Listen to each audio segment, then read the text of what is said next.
श्रेयस, मी तुला 1000 एकाव्या वेळेस विचारते, आपल्याबद्दल घरच्यांना कधी सांगणार आहेस?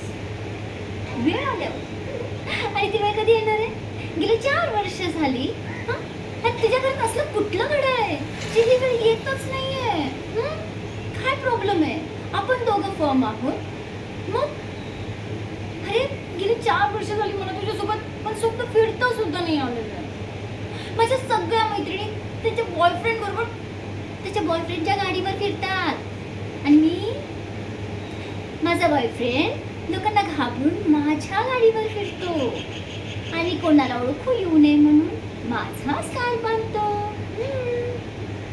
श्रेयस, हे बघ, घरच्यांना सांगणं एवढं काय अवघड नाहीये.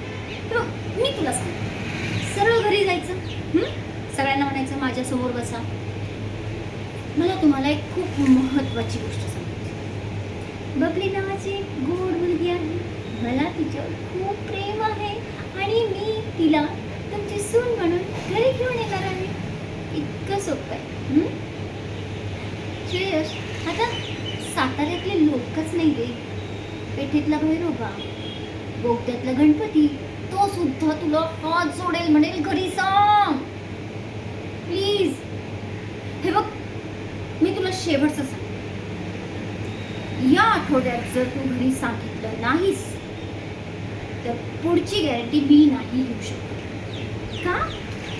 अरे माझ्या घरचे माझ्या लग्नाच्या मागे लागलेले आहेत, खूप उतावळे झालेले आहेत. परवा तर आईने साडी सुद्धा घेतली म्हणे माझ्या लग्नासाठी. प्लीज